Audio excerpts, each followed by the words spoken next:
Salut les amis et bienvenue encore une fois sur notre chaîne. C'est Dr Antoine Yunge pour votre coach en entrepreneur, recherche et conseil. Et dans cette vidéo, je vais vous montrer comment vous pouvez analyser un questionnaire qui a été élaboré en utilisant les chaires de Likert.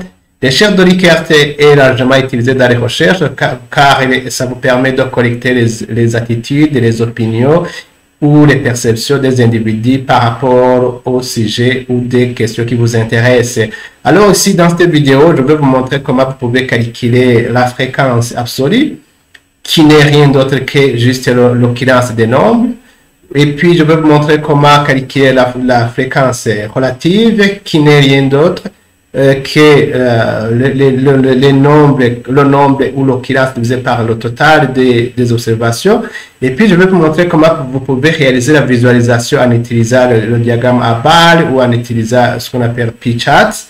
Et c'est ce qu'on va voir dans cette vidéo. Ici, je vais vous montrer le genre de questionnaire ou de réponse que vous pouvez avoir en Excel. Et alors, vous avez besoin de calculer ces différentes fréquences. Par exemple, ici, vous pouvez poser une question où vous demandez les gens de s'exprimer. Vous pouvez poser une question où vous demandez les gens de s'exprimer en disant que c'est d'accord, tout à fait d'accord, très d'accord, etc. C'est par rapport à l'agrément. Par rapport à l'importance, selon votre question, les gens peuvent s'exprimer en disant que c'est très important, important, moyennement important ou pas important.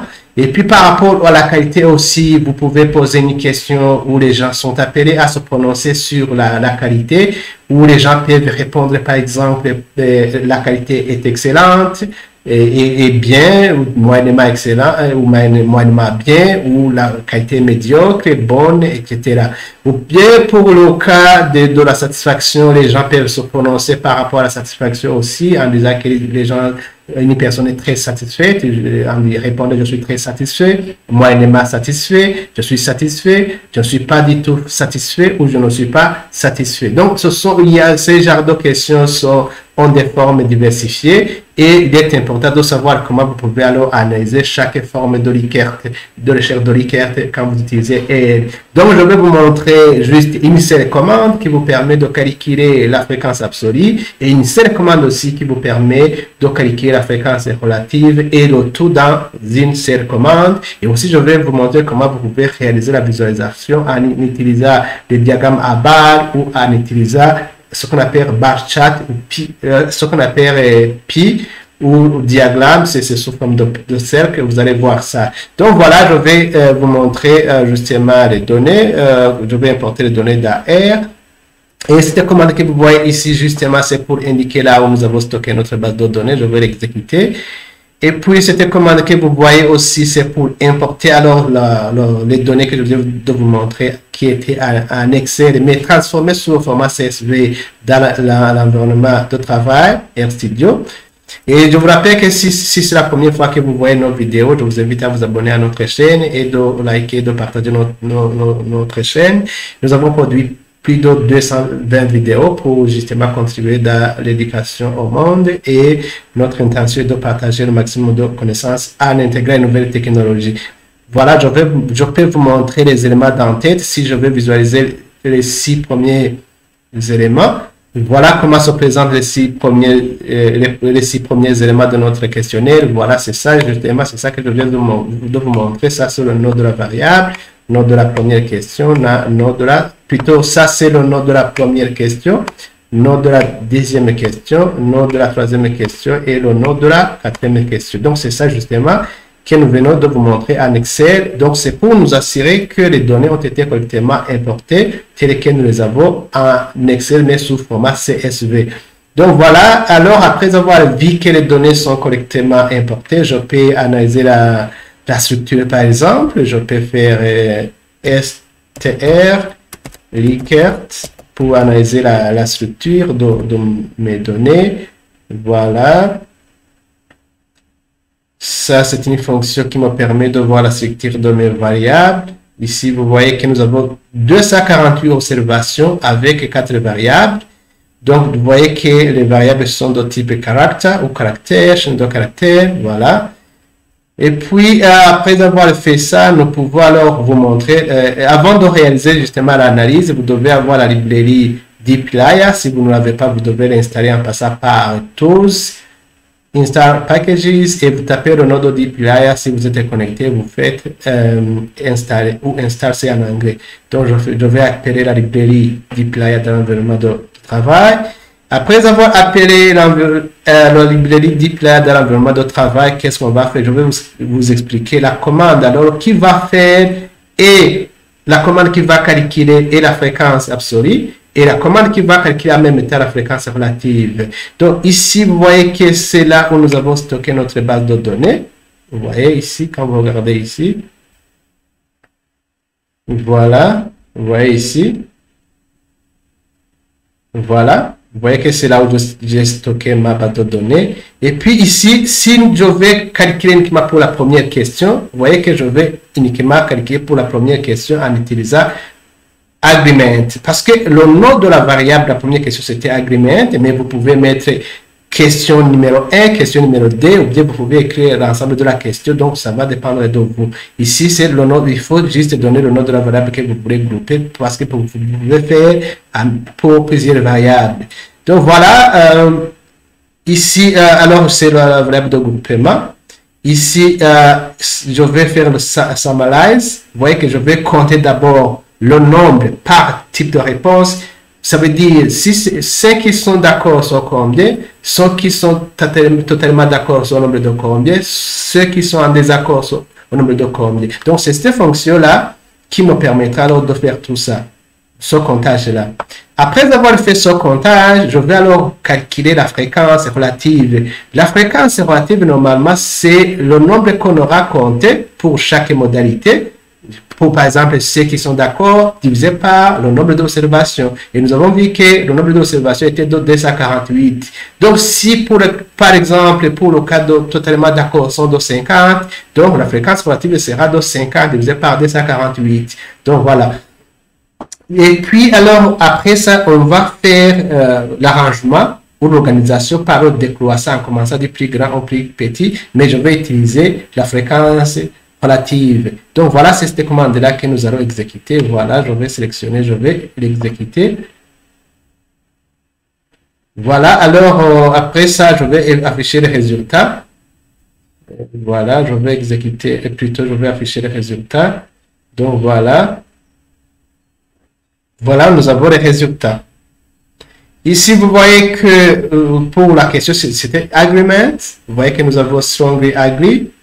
Nous avons 81 qui ont répondu, qui sont totalement d'accord. Ceux qui sont d'accord ici, vous voyez que c'est 46, ce qui représente 0,18. Et puis, ceux qui n'ont pas décidé, donc, sont de 40, le nombre de 45, ce qui représente 0,1881, plutôt 0,181 ou 0,18. S'il faut mettre en pourcentage, il faut multiplier par ça, donc ça devient 32% ici, ça devient 18% ici, ça devient 18% ici, ça devient à peu près 17% ici, ça devient ici à peu près 14% si on arrondit. Donc voilà, nous avons justement les fréquences absolues et aussi vous voyez que nous avons en même temps les fréquences relatives.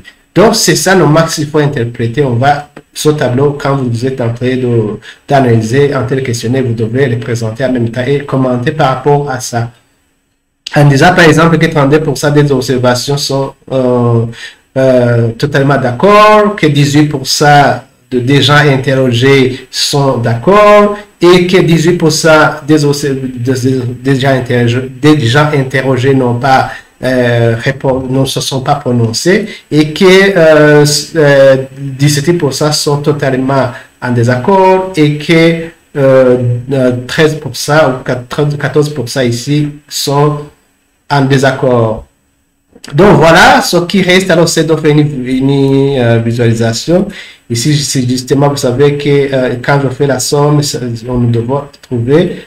Donc voilà, 248, c'est le nombre d'observations qu'on a vu quand on a fait la fonction summary. Ici, vous savez que quand on fait la sommation des fréquences, on doit trouver justement 1. Donc c'est ça, c'est pour vous montrer que les fréquences sont correctes. Voilà, c'est 1. Alors, pour faire la visualisation à barre plot, nous pouvons utiliser l'approche horizontale, avec les barres horizontales, mais on peut aussi utiliser les barres verticales. Ici, nous commençons par l'approche. Ici, vous voyez que nous allons visualiser la fréquence absolue. Et puis, vous pouvez aussi changer, au lieu de la fréquence absolue, à mettre justement la fréquence relative. Donc, ça dépend de vous.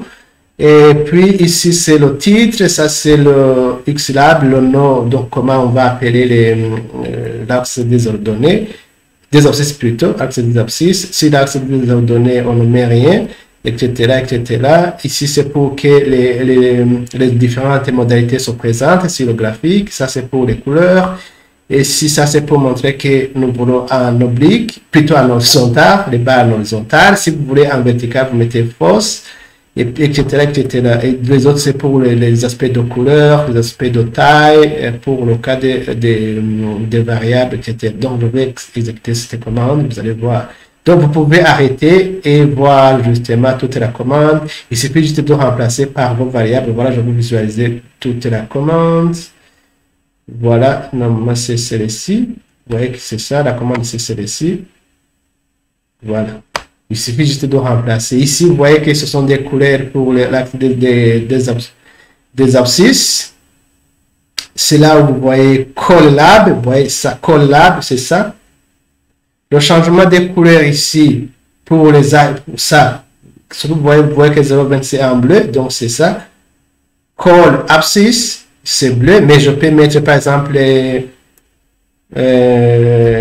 Si je mets LED, vous voyez que ça va changer. Si je mets red, et puis c'est la même chose qu'ici pour le cas vous voyez, pour le cas des call lab, donc c'est ça.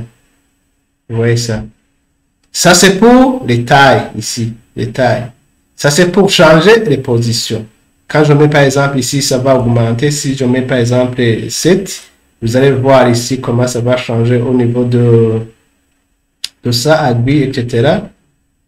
Donc voilà, vous allez voir que ça va être grand. Vous voyez que ça a augmenté la taille. Ça, c'est pour les positions. Quand je change ici, par exemple, je mets 2, vous allez voir les positions ici.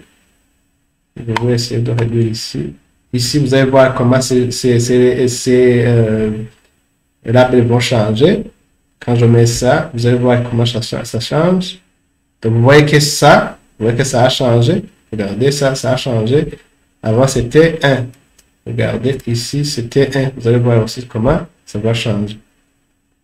Voilà. Vous voyez que ça revient dans la position initiale. Ici, je vais garder le 1.5. Donc, ici, ça, c'est la visualisation sous forme horizontale. Mais vous pouvez aussi faire la visualisation sous forme verticale. Donc, voilà. Voilà, je vais faire aussi pour le cas du vertical. Ce qui change, il y a des choses qui vont changer. Nous changeons dans le style, au lieu de horizontal égale true, ici je vais mettre false. Et puis au niveau ici, là où c'était x lim, je vais mettre y lim parce que les fréquences vont venir ici. Sur l'axe des ordonnées. Mais avant, les fréquences étaient sur l'axe des abscisses. Donc, je vais exécuter. Sinon, le reste de la commande, c'est la même chose. Je vais visualiser toute la commande et vous allez voir que c'est la même chose. Regardez ça. Donc, la commande commence par ici. Ici, c'est justement pour sélectionner ce que vous voulez visualiser. Ça. Alors, je vais exécuter. Vous pouvez alors stopper la vidéo et écrire la commande. Avec ces couleurs-là, vous pouvez changer comme vous voulez. Donc, vous voyez que maintenant, nous avons une visualisation sous forme verticale. Voilà. Vous voyez que strongly agree. Ici, agree. Undecided. Strongly disagree. Disagree. Et je vous rappelle que si c'est la première fois que vous voyez nos vidéos, je vous invite à vous abonner à notre chaîne et de liker, de partager notre chaîne. Nous avons produit plus de 220 vidéos pour justement contribuer dans l'éducation au monde et notre intention est de partager le maximum de connaissances en intégrant une nouvelle technologie. Alors, nous allons faire la visualisation en utilisant le P-Chat. Voilà, c'est la commande si vous choisissez ce que vous voulez visualiser. Parce que souvenez-vous, les résultats ont été stockés dans Freq. Quand je fais Freq ici, pour accéder aux variables se trouvant dans un nom que vous avez sauvegardé, alors vous utilisez le symbole $. Ici, quand je fais $, vous allez voir que je vais avoir plus de nom de variables, d'autres variables. Je ne sais pas pourquoi ça ne vient pas. Comme je suis en train d'enregistrer, justement, ça traîne. les commandes traînent normalement. Sinon, on allait voir le tout. Je vais retourner en arrière. Voilà. Donc, je vais l'exécuter. Vous allez voir comment ça va se présenter sous forme de cercle. Puis chat en anglais.